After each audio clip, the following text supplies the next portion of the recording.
Ahojte, ministerstvo vnútra pred pár dňami oznámilo skvelú vec a to, že konečne budeme môcť využívať elektronické občianske a vodičské preukazy. Ja som Elko a v tomto videu vám chcem ukázať, ako si takýto elektronický občiansky a vodičský preukaz dokážete aktivovať. Poďme na to. Pre aktiváciu tzv. E-dokladov potrebujete tri veci.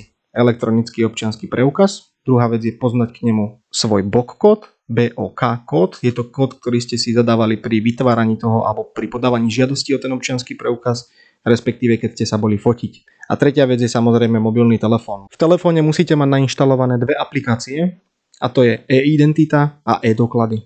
V krátkosti vám teraz ukážem, ako si tieto aplikácie nainštalujete. Otvoríme si App Store, vyhľadáme aplikáciu e-identita a stiahneme. Takisto stiahneme aj aplikáciu e-doklady. Postup inštalácie pre Android je rovnaký, ale stiahujeme aplikácie z obchod Play. Dobre, aplikácie máme nainštalované a teraz prejdeme k samotnej aktivácii občianskeho a vodičského preukazu. Malá pripomienka, tento návod sa zameriava primárne na občianske preukazy vydané po 1. decembri 2022, tým pádom o občianske preukazy s tzv. Duálnym čipom, ktoré podporujú technológiu NFC, takže sa dajú skenovať priložením k telefónu. V prípade, že máte starší občiansky preukaz, tak sa v tomto procese mení to, že potrebujete ten občiansky preukaz pripojiť k čítačke občianskych preukazov a k počítaču. Nie je to možné spraviť len cez telefón. Začneme otvorením aplikácie e-identita. Zaškrtneme, že súhlasíme so všeobecnými podmienkami. Pokračovať. Preklikáme tento návod. Klikneme na Spravovať mobilné e-ID. Súhlasíme s podmienkami. Pokračovať. A zvolíme možnosť prihlásiť sa pomocou dokladu s čipom. Telefón si vyžiada náš BOK kód k občianskemu preukazu a následne potrebujeme naskenovať občiansky preukaz. Skenuje sa priložením zo zadnej strany telefónu v hornej časti.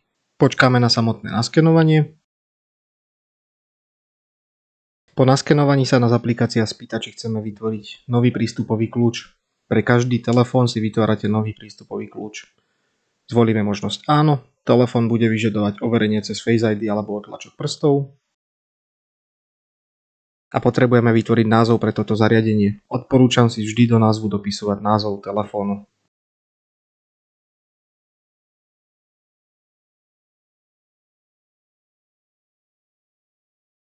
Tak, prístupový kľúč bol pridaný. Pokračovať. Revokačné heslo zmeniť neskôr, nemusíte si ho meniť. Teraz ideme do samotnej aplikácie e-doklady. Povolíme hlásenia. Pokračovať na prihlásenie, overenie cez Face ID alebo otlačok prsta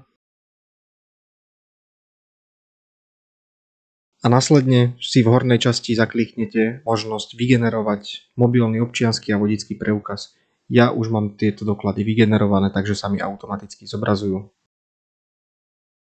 Tak a máte hotovo. Môžete začať používať svoj mobilný vodičský a občiansky preukaz.